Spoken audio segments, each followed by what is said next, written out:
সুপ্রিয় শিক্ষার্থীবৃন্দ, সীতাকুণ্ডু সরকারি মহিলা কলেজের অনলাইন ক্লাসে তোমাদেরকে স্বাগত। আজকে আমরা বিস্তার পরিমাপ ও সম্ভাবনা চ্যাপ্টারের পরিমিত ব্যবধান দিয়ে শুরু করব। এইটা আমাদের অনলাইনের 50তম ক্লাস। আমরা গত ক্লাসে বলেছিলাম বিস্তার পরিমাপ টোটাল 8 প্রকারের। 1 নাম্বার পড়েছিলাম পরিসর, 2 নাম্বার পড়েছিলাম গড় ব্যবধান, 3 নাম্বার পড়েছিলাম পরিমিত ব্যবধান,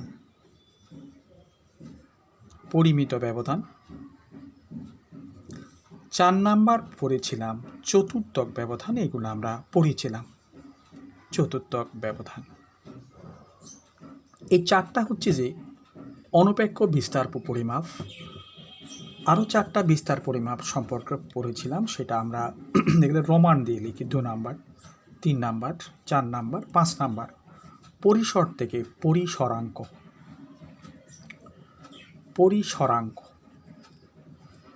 গড় ব্যবধান থেকে গড় ব্যবধানাঙ্ক,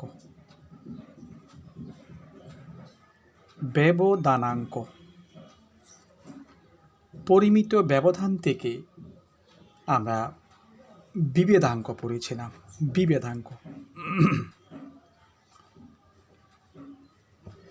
চতুর্থক ব্যবধান থেকে আসবে যে চতুর্থক ব্যবধানাঙ্ক। এইগুলো আমরা পড়েছিলাম, চতুর্থক ব্যবধানাঙ্ক। এবং বলেছিলাম যে এই 4টা হচ্ছে অনপেক্ষ বিস্তার পরিমাপ, আর এই 4টা হচ্ছে আপেক্ষিক বিস্তার পরিমাপ। এর মধ্যে আমরা পরিসর পড়েছিলাম, গড় ব্যবধান পড়েছিলাম, চতুর্থক ব্যবধান পড়েছিলাম। আজকে আমরা যেটা আলোচনা করতেছি এটা হচ্ছে পরিমিত ব্যবধান। পরিমিত ব্যবধান বা আদর্শ বিচ্যুতি, এটাকে পরিমিত ব্যবধান বলে। পরিমিত ব্যবধান বা আদর্শ বিচ্যুতি, আরেকটা নাম আমরা ইনক্লুড করলাম, আদর্শ বিচ্যুতি।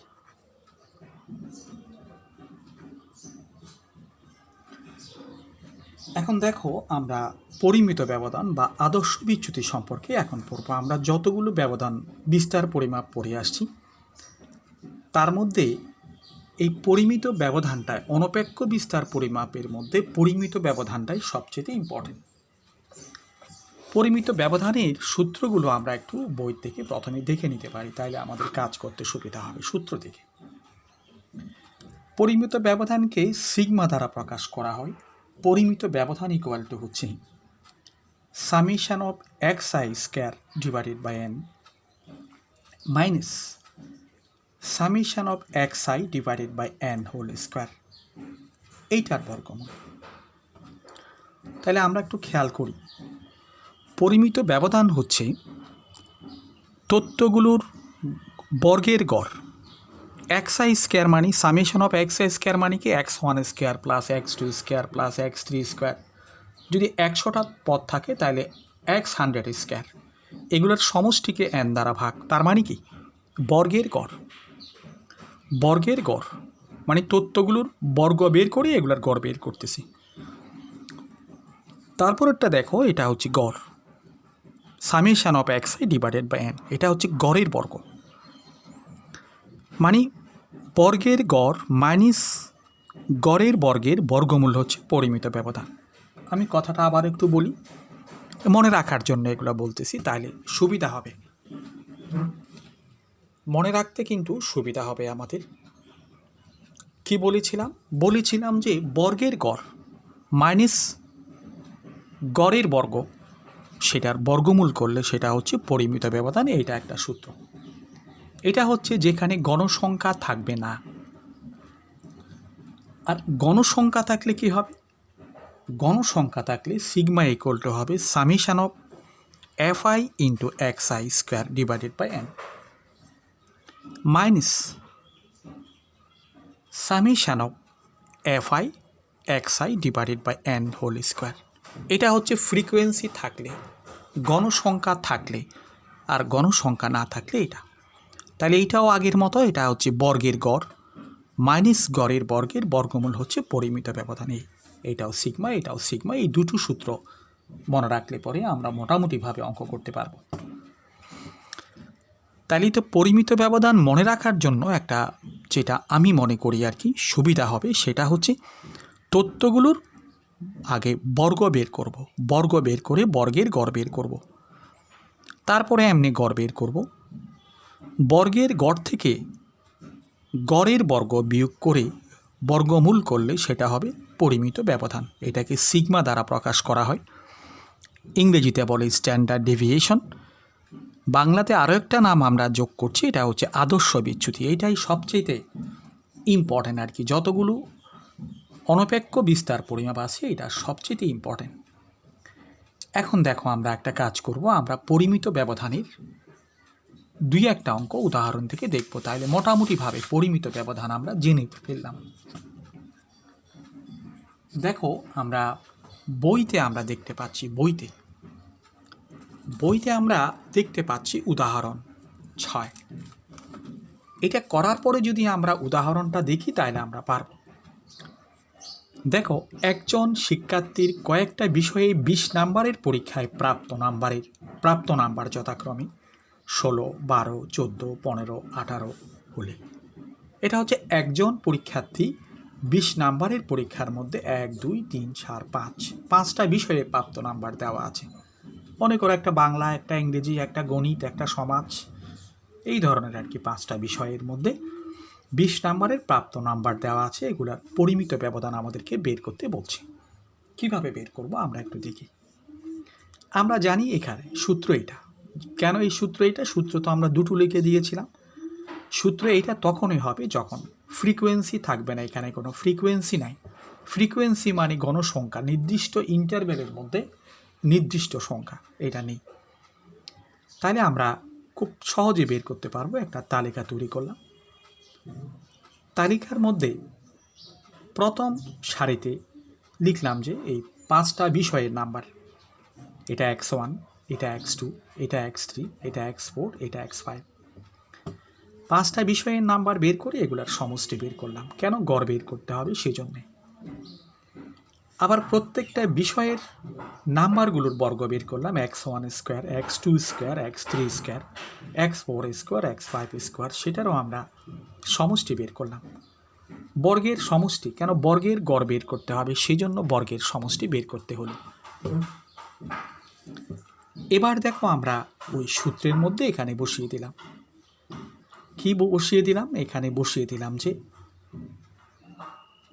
বর্গের গড়, বর্গর সমষ্টি বের হচ্ছে 1145/5, কারণ বিষয় হচ্ছে 5টা।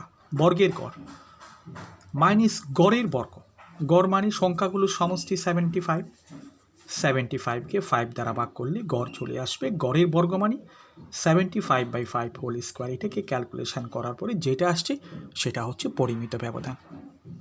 তাই না আমরা ফ্রিকোয়েন্সি ছাড়া পরিমিত ব্যবধান যদি থাকে এটা বের করা শিখে গেলাম। এবার আরেকটা অঙ্ক করব, ফ্রিকোয়েন্সিওয়ালা থেকে পরিমিত ব্যবধান কিভাবে বের করি। ফ্রিকোয়েন্সিওয়ালা থাকলে তখন আমরা কিভাবে পরিমিত ব্যবধান বের করি। দেখো, নিচের উপাত্ত হতে পরিমিত ব্যবধান নির্ণয় করো। একটা ছক দেওয়া আছে। ছকের প্রথম সারিটা হচ্ছে শ্রেণীব্যাপ্তি ক্লাস ইন্টারভ্যাল, দ্বিতীয় সারিটা হচ্ছে গণসংখ্যা, মানে 200 থেকে 300-এর ভিতরে 12 জন আছে, 300 থেকে 400-এর ভিতরে 18 জন, 400 থেকে 500-এর ভিতরে 36 জন। এভাবে এগুলো গণসংখ্যা, ইন্টারভ্যালের জন্য এটা গণসংখ্যা, এই ধরনের। তাহলে গণসংখ্যা থাকলে আমরা জানি সিগমা ইকুয়াল টু এত। সিগমা মানে পরিমিত ব্যবধান ইকুয়াল টু √r বর্গের গড় মাইনাস গড়ের বর্গমূল। তাহলে দেখো আমরা একটা চার্ট তৈরি করলাম। চার্টটা এমনভাবে তৈরি করলাম যাতে আমি এগুলোর সাপোর্ট পাই। চার্টের প্রথম কলাম হচ্ছে যে শ্রেণীব্যাপ্তির একটা কলাম। এখানে শ্রেণীব্যাপ্তি কটা? 1, 2, 3, 4, 5, 6 ছয়টা শ্রেণীব্যাপ্তি, এবং প্রতিটা শ্রেণীব্যাপ্তির অন্তর্গত গণসংখ্যা, দ্বিতীয় কলামটা গণসংখ্যা, এটাকে বলে ফ্রিকোয়েন্সি। তৃতীয় কলামটা হচ্ছে মধ্যবিন্দু। কিসের মধ্যবিন্দু? শ্রেণীব্যাপ্তির মধ্যবিন্দু। শ্রেণীব্যাপ্তি থাকলে মধ্যবিন্দু লাগে, কারণ এই মধ্যবিন্দুই গোটা শ্রেণীর প্রতিনিধিত্ব করবে। তারপরে বের করলাম যে এফআই এক্সআই, কেন? গড় বের করার জন্য। তারপরে বের করলাম যে এফআই ইন্টু এক্সআই স্কোয়ার। কেন বের করলাম এটা? এটা বের করলাম যে বর্গের গড় বের করার জন্যে। তারপরে আমরা এগুলার সমষ্টি বের করলাম 108। এফআই এক্সআই এর সমষ্টি বের করলাম 51200। এফআই এক্সআই স্কোয়ারের সমষ্টি বের করলাম 262300000। তারপর আমরা সূত্রের মধ্যে বসিয়ে দিলাম এই যে root of of summation of F I X I square divide by N, N মানে 180 আর F I X I square equal to এত আছে। এগুলো করার পরে যেটা বেরিয়ে আসছে এটা হচ্ছে 134.6259। এটা হচ্ছে পরিমিত ব্যবধান। তাহলে আশা করি আমরা পরিমিত ব্যবধান সম্পর্কেও খানিকটা ধারণা পেয়েছি। তাহলে দেখো, পরিমিত ব্যবধান থেকে ধারণা পাওয়ার পরে আরেকটা জিনিস, আমরা কিছু কিছু জিনিস মনে রাখা দরকার। দুইটি অসম ধনাত্মক সংখ্যার ক্ষেত্রে যদি সংখ্যা দুটি হয়, তথ্য যদি দুটি হয়, তাহলে MD equal to SD equal two r/2। MD মানে মিন ডেভিয়েশন, গড় ব্যবধান। এসডি মানে স্ট্যান্ডার্ড ডেভিয়েশন, পরিমিত ব্যবধান। আর মানে হচ্ছে রেঞ্জ, মানে গড় ব্যবধান পরিমিত ব্যবধান সমান হবে এবং প্রত্যেকটা হবে r/2, রেঞ্জ বাই 2। এটা একটা সূত্র আমরা মনে রাখতে হবে। এটা দুটো তথ্যের ক্ষেত্রে, অন্য তথ্যের ক্ষেত্রে কিন্তু এটা ঠিক এই ধরনের নয়। তাহলে আমরা খেয়াল করো, আমরা বিস্তার পরিমাপের যে 8টা বিস্তার পরিমাপ, এর মধ্যে আমরা অনপেক্ষ 4টা বিস্তার পরিমাপ সম্পর্কে আমরা পড়েছি। প্রত্যেকটা বিস্তার পরিমাপ সম্পর্কে পড়েছি এবং প্রত্যেকটা বিস্তার পরিমাপের উদাহরণ পড়িয়েছি বই থেকে। এবার দেখো, আমরা আপেক্ষিক বিস্তার পরিমাপগুলো দেখব। 1 নাম্বার হচ্ছে পরিসরাঙ্ক, পরিসর থেকে পরিসরাঙ্ক। এটা হচ্ছে অনপেক্ষ বিস্তার পরিমাপ, এটা হচ্ছে আপেক্ষিক বিস্তার পরিমাপ। পরিসরাঙ্ককে দেখো, পরিসরাঙ্ককে ইংরেজিতে বলে কোফিশিয়েন্ট অফ রেঞ্জ। তাহলে পরিসরাঙ্ক, এখন আমরা পরিসরাঙ্ক নিয়ে আলোচনা করছি। পরিসরাঙ্ক, পরিসরাঙ্ক ইকুয়াল টু হলো xn minus x1 divided by xn minus plus x1 into 100। xn হচ্ছে এখানে হাইয়েস্ট ভ্যালু, সর্বোচ্চ মান, আর x1 হচ্ছে লোয়েস্ট ভ্যালু। আমরা তো জানি পরিসর মানে হচ্ছে হাইয়েস্ট তথ্য থেকে লোয়েস্ট তথ্যটা বিয়োগ দিলে যেটুক আসে এটাকে বলে পরিসর। তাহলে পরিসরাঙ্ক হলো highest value minus lowest value divided by highest value plus lowest value into 100।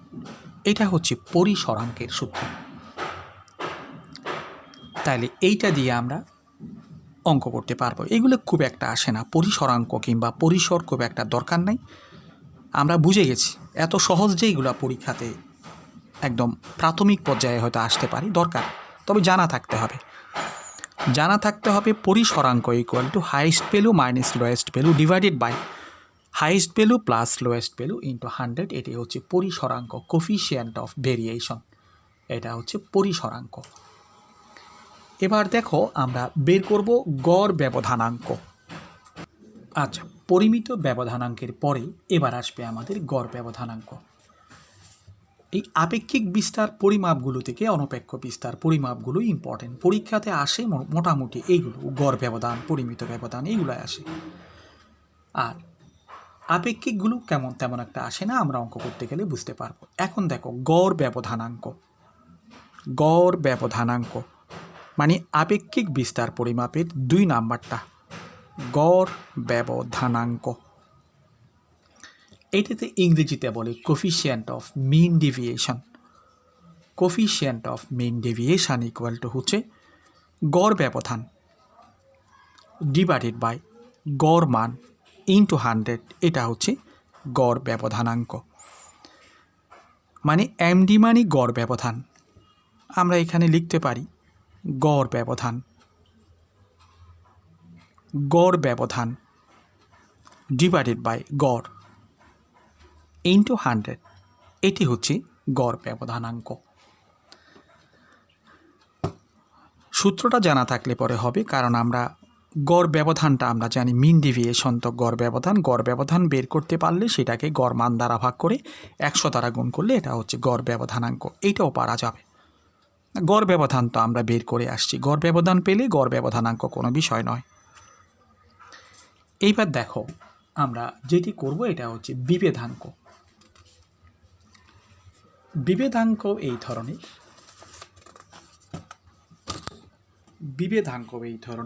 বিভেদাঙ্ক equal to, তুমি দেখো বিভেদাঙ্ক ইকুয়াল টু হচ্ছে, এইটাকে গড় পরিমিত ব্যবধানাঙ্ক বললেও বেশি ভালো হতো আর কি, মনে রাখাটা সুবিধা হতো। যাক, অসুবিধা নেই। বিভেদাঙ্ক ইকুয়াল টু হচ্ছে এই তোমার পরিমিত ব্যবধান বের করার পরে এটাকে গড় মান দ্বারা ভাগ করবে এবং 100 দ্বারা গুণ করবে। তাহলে এটা হচ্ছে বিভেদাঙ্ক অথবা ব্যবধানাঙ্ক অথবা পরিমিত ব্যবধানাঙ্ক, সেটা করলে হয়। এটা হচ্ছে সিগমা মানে হতো পরিমিত ব্যবধান ডিভাইডেড বাই গড় মান ইন্টু 100, এইটি হচ্ছে বিভেদাঙ্ক। এটাকে মানে পরিমিত ব্যবধানাঙ্ক বললে মনে রাখার সুবিধা হতো, তবে তারা বিভেদাঙ্ক বলছে আর কি, অথবা বিভেদাঙ্ক অথবা ব্যবধানাঙ্ক, নাম সবগুলো মনে রাখা উচিত। তাইলে যদি পরীক্ষাতে ব্যবধানাঙ্ক আসলেও তুমি বুঝতে পারবে, বিভেদাঙ্ক আসলেও বুঝতে পারবে। এই জন্য নামগুলো সম্পর্কে তোমাদের একটু ভালো দখল থাকতে হবে। এবার দেখো আমরা যেই জিনিসটা নিয়ে আলোচনা করব সেটা হচ্ছে চতুর্থক ব্যবধানাঙ্ক। চতুর্থক ব্যবধানাঙ্ক। দেখো চতুর্থক ব্যবধানাঙ্ককে আমরা কি লিখতে পারি? আমরা জানি যে চতুর্থক ব্যবধান ইকুয়াল টু হচ্ছে Q3 মাইনাস Q1/2। ঠিক এই ধরনের, এটা Q3 minus Q1 divided by Q3 plus Q1 into 100, এটা হচ্ছে চতুর্থক ব্যবধানাঙ্ক। তাইলে আমরা মূলত যতগুলো বিস্তার পরিমাপ আমরা দেখতে পাচ্ছি 8টার মধ্যে, আমরা যদি এই দুইটা একটু ভালো করে দখলে থাকে, অন্য সবগুলোই মোটামুটি দখলে থাকবে। পরীক্ষাতে আসে পরিমিত ব্যবধান, গড় ব্যবধান, এগুলাই পরীক্ষাতে বেশি বেশি করে আসে। তাইলে মোটামুটিভাবে আমাদের বিস্তার পরিমাপ অধ্যায়ের মধ্যে যে 8টা বিস্তার পরিমাপ আছে, 4টা অনপেক্ষ বিস্তার পরিমাপ এবং 4টা আপেক্ষিক বিস্তার পরিমাপ, এগুলো আমরা মোটামুটিভাবে একটা দখলে চলে আসছি। আচ্ছা, এবার আরেকটা জিনিস একটু আলোচনা করি। পরিমিত ব্যবধানকে বর্গ করলে সেটা হচ্ছে ভেদাঙ্ক। এটা হচ্ছে ভেদাঙ্ক, পরিমিত ব্যবধানের বর্গ অথবা আদর্শ বিচ্যুতির বর্গ, এটাকে বলে ভেদাঙ্ক। আমি একটা উদাহরণ তোমাদেরকে একটু দেখাচ্ছি। এটা হচ্ছে উদাহরণ 13, বইতে করা আছে, একটু সুবিধা হবে আর কি। দেখো তাইলে বইতে করা আছে একদম 13 নাম্বার উদাহরণটা। দেখো, নিচের ঘটন সংখ্যা বিন্যাসটি পরিমিত ব্যবধান ও ভেদাঙ্ক নির্ণয় করো। নিচের ঘটন সংখ্যা বিন্যাসটি, ঘটন সংখ্যা মানে যেখানে ফ্রিকোয়েন্সি আছে, এটার পরিমিত ব্যবধান বের করতে হবে এবং ভেদাঙ্ক বের করতে হবে। আমি আগেই বলেছি যেখানে শ্রেণীব্যাপ্তি থাকবে এখানে ঘটন সংখ্যা থাকবে, গণসংখ্যা অথবা ঘটন সংখ্যা। এখানে টোটাল 1, 2, 3, 4, 5, 6, 7টি শ্রেণীব্যাপ্তি আছে, প্রত্যেকটার আন্ডারে ঘটন সংখ্যা আছে। এখন বলা হচ্ছে পরিমিত ব্যবধান ও ভেদাঙ্ক নির্ণয়ের তালিকা। এখন আমাদেরকে বলেছে পরিমিত ব্যবধান এবং ভেদাঙ্ক নির্ণয় করো। পরিমিত ব্যবধান বের করে সেটাকে বর্গ করে দিলেই ভেদাঙ্ক বেরিয়ে আসবে, অথবা ভেদাঙ্ক বের করে এটাকে বর্গমূল করলেই পরিমিত ব্যবধান চলে আসবে।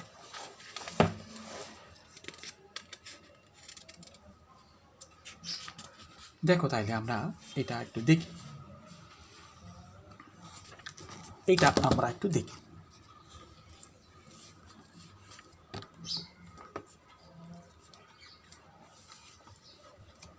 দেখা যাক। প্রথমে আমরা এটা অন্যভাবে করেছি, অন্যভাবে মানে এটা আরেকটু সহজভাবে করেছি। আমরা দেখলে আমরা বুঝব। শ্রেণীব্যাপ্তি, মধ্যবিন্দু, ঘটন সংখ্যা। আগেরটা শ্রেণীব্যাপ্তির পাশে ঘটন সংখ্যা ছিল, তারপরে মধ্যবিন্দু ছিল, এতে কোনো প্রকার অসুবিধা নেই। এইটা আরেকটা নিয়মে করছি, কি নিয়ম? গড় মানটা খুব সহজে বের করার জন্য। সূত্রটা হচ্ছে D equal to X I minus I divided by C. এখানে এ মানে হচ্ছে তোমার মধ্যমান যেটা আছে, মধ্য শ্রেণীব্যাপ্তির 1 2 3 4 5 6 7, 7টার মধ্যে মধ্যমানটা হচ্ছে চতুর্থতম শ্রেণীব্যাপ্তির মধ্যমান। এটা গড়মানের মতো আচরণ করবে। এখানে এ মানে হচ্ছে 65.55, আর এক্স আই মানে x1 মানে এটা মধ্যবিন্দু। তাহলে x1 মাইনাস গড় বাই ডিভাইডেড বাই সি মানে 10। এইটা থেকে এটা বিয়োগ করে 10 দ্বারা ভাগ করলে -3। এটা D1, এটা D2, এটা D3 করে করে আসছি। এখন দেখো FIDI,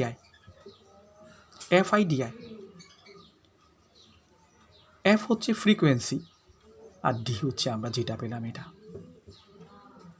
FIDI স্কয়ার। এটা তুমি আগের নিয়মও করতে পারো, এতে কোনো অসুবিধা নেই। আগের নিয়মও করতে পারো। আগের নিয়ম কি? আগের নিয়ম আমরা করে আসছি। এক্স মধ্যবিন্দুর কলাম, ফ্রিকোয়েন্সির কলাম, আরেকটা কলাম করছিলাম FIXI, আরেকটা কলাম করছিলাম FIXI স্কয়ার। সেটা করলেও হবে, কোনো প্রকার অসুবিধা নেই। সেভাবে তোমরা করে দিবা। ডি আনার দরকার নেই। মধ্যবিন্দু বের করার পরে ফ্রিকোয়েন্সি, তারপরে FIXI, তারপরে FIXI স্কয়ার, তারপরে এই সূত্রের মধ্যে বসিয়ে দিলে পরে হবে।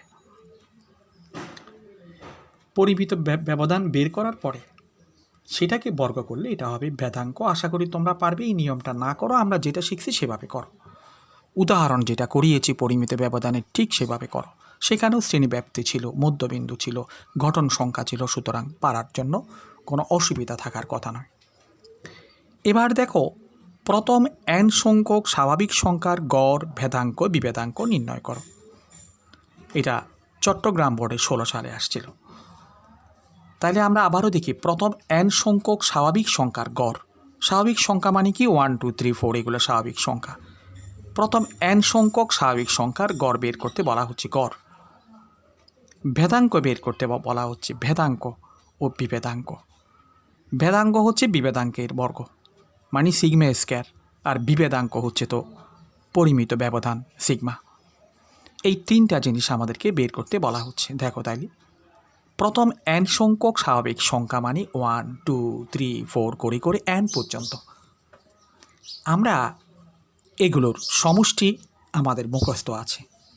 স্বাভাবিক সংখ্যার সমষ্টি n × n + 1 / 2। আর যদি মুখস্থ না থাকে তখন আমরা ওই সমান্তর ধারার যোগফলের সূত্র দিয়েও বের করতে পারি। ওই সংখ্যাগুলোর যোগফল বের করেছে।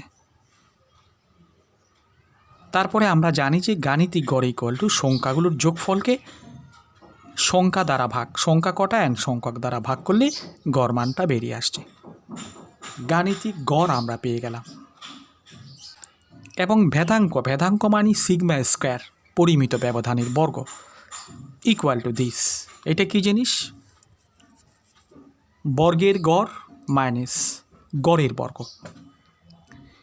এখন দেখো, এগুলোর আমরা বর্গের সমষ্টি বের করলাম। এটাও একটা সূত্র। স্বাভাবিক সংখ্যার বর্গের সমষ্টি n × n + 1 × 2n + 1 / 6। এইটা হচ্ছে বর্গের সমষ্টি। তারপরে আমরা এই মানগুলো সূত্রের মধ্যে যখন বসিয়ে দিলাম, sigma square equal to summation of x² / n minus summation of x/n whole square. এইটা তারপরে ক্যালকুলেশন করে করে এখানে পেলাম। তাহলে আমরা ভেদাঙ্ক পেলাম। ভেদাঙ্ক যখন আমরা পেলাম, ভেদাঙ্ক যখন আমরা পেলাম, এবার আমরা বিভেদাঙ্ক বের করি। বিভেদাঙ্ক মানে কি? পরিমিত ব্যবধানাঙ্ক। আমি ভুল বলেছি, বিভেদাঙ্ক মানে পরিমিত ব্যবধানাঙ্ক, আর এটা তো ভেদাঙ্ক। ভেদাঙ্ককে বর্গমূল করার পরে যেটা পেলাম এটা হচ্ছে পরিমিত ব্যবধান। পরিমিত ব্যবধানকে মানে সিগমা গড় মান দ্বারা ভাগ করে 100 দ্বারা গুণ করলে যেটা হবে সেটাই হচ্ছে বিভেদাঙ্ক মানে পরিমিত ব্যবধানাঙ্ক। তাইলে এই অঙ্কগুলো তোমাকে করে করে দেখতে হবে। বইতে যে উদাহরণগুলো আছে এগুলোর উপরে যদি আমাদের ভালো দখল থাকে তাহলে আর কোনো অসুবিধাই নেই। এবার দেখো, আমরা যতগুলো উদাহরণ আছে প্রায় সবগুলো দেখব, তাইলে আমাদের একটু ধারণাটা ক্লিয়ার হবে। দেখো, 32টি সংখ্যার পরিমিত বিচ্যুতি 5। পরিমিত বিচ্যুতি মানে পরিমিত ব্যবধান, মানে সিগমা ইকুয়াল টু 5,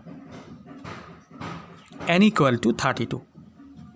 যদি সংখ্যাগুলোর সমষ্টি 80 হয়, মানে summation of x equal to 80 হয়, তবে সংখ্যাগুলোর বর্গের সমষ্টি কত? এইটা আমরা জানি। ভেদাঙ্ক ইকুয়াল টু বর্গের সমষ্টি বাই n মাইনাস গড়ের বর্গ। তো n ইকুয়াল টু যদি 32 বসাই, সিগমা x ইকুয়াল টু 5 বসাই, তাহলে সংখ্যাগুলোর ওই বর্গের সমষ্টি বেরিয়ে আসছে। সংখ্যাগুলোর বর্গের সমষ্টি বেরিয়ে আসছে। এটা বইয়ের ওই পৃষ্ঠা আছে, বইয়ের এই পৃষ্ঠা। কিন্তু আমার একটু অসুবিধা হচ্ছে, এখানে ক্যামেরাটা আমার নাড়তে অসুবিধা হচ্ছে। এখানে আছে, এই যে এখানে আমরা দেখতে পাচ্ছি ক্যালকুলেশানগুলো, বর্গের সমষ্টি বেরিয়ে আসছে 100। তারপর দেখো 16 নম্বর অঙ্কটা আমরা একটু দেখি। দুটি অসম রাশির গাণিতিক গড় ও ভেদাঙ্ক যথাক্রমে 6 এবং 9 হলে রাশি দুটি নির্ণয় করো। আমরা জানি যে দুটি অসম রাশির গড় ইকুয়াল টু দেওয়া আছে কত? 6। তাহলে রাশিগুলো যদি x1 x2 হয়, তাহলে x1 plus x2 by 2 equal to 6। তার মানে x1 plus x2 equal to 12। মানে সংখ্যা দুটির সমষ্টি আমরা পেয়ে গেলাম। আর ভেদাঙ্ক মানে সিগমা স্কোয়ার ইকুয়াল টু হচ্ছে সিগমা স্কোয়ার ইকুয়াল টু যদি 9 হয়, সিগমা ইকুয়াল টু হবে 3। আবার পরিমিত ব্যবধান ইকুয়াল টু পরিসর বাই 2 আমরা পড়ে আসছি। এমডি ইকুয়াল টু পরিমিত ব্যবধান, SD equal to R by 2। পরিসর মানে এগুলার বিয়োগফল, তাহলে পরিসর বাই 2 ইকুয়াল টু 3। তার মানে x1 minus x2 equal to 6, যেখানে x2 বড়। তাহলে x1 plus x2 equal to 12 পেলাম আগের কথা থেকে, গড় থেকে। আর ভেদাঙ্ক থেকে আমি 2 নাম্বার পেলাম। 1 2 যোগ করার পরে x1 equal to 9, x2 equal to 3, মানে রাশি দুটি পাওয়া গেল। এইবার আমরা প্রশ্নমালাতে চলে আসছি। প্রশ্নমালার কাজগুলো তোমরা করে ফেলতে হবে। তোমাদেরকে উদাহরণ যেগুলো দেখিয়ে দেওয়া হয়েছে এইগুলাকে যদি একটু যত্ন করো তাহলে প্রশ্নমালার কাজ শেষ। দেখো, তারপরও আমি একটু বলি। দেখো কী অঙ্ক আসছে আমরা একটু দেখি। 1-এর 2 নাম্বার অঙ্কটা দেখো। এস একটা সেট 1 2 3 4 50 পর্যন্ত স্বাভাবিক সংখ্যা, এর জোড় সংখ্যাগুলোর ভেদাঙ্ক নির্ণয় করো। জোড় সংখ্যাগুলোর ভেদাঙ্ক মানে সিগমা স্কোয়ার। তো এই সিগমা স্কোয়ার বের করতে গেলে আমাদের কি লাগবে? সিগমা বলো অথবা সিগমা স্কোয়ার বের করো। পরিমিত ব্যবধানটাই বের করো, সিগমা বের করো আগে। পরিমিত ব্যবধানটা বের করতে গেলে আগে এগুলার সমষ্টি বের করতে হবে, তারপর বর্গের সমষ্টি বের করতে হবে। কেন? সূত্রের মধ্যে বসিয়ে দিলে হবে। তো সমষ্টি কিভাবে বের করবে? আমরা উদাহরণ করে আসছিলাম স্বাভাবিক সংখ্যার সমষ্টি 1 2 3 50 পর্যন্ত। স্বাভাবিক সংখ্যার সমষ্টি হচ্ছে n into n plus 1 divide by 2। এখানে n মানে 50 ইন্টু 50 প্লাস 1 ডিভাইড বাই 2। এভাবে করে আমি স্বাভাবিক সংখ্যার সমষ্টি বের করতে পারবো। আচ্ছা, এর জোড় সংখ্যাগুলোর ভেদাঙ্ক আমি ভুল বললাম। জোড়গুলোর, সবগুলোর নয়, জোড়গুলোর। জোড় মানে মাত্র 25টা।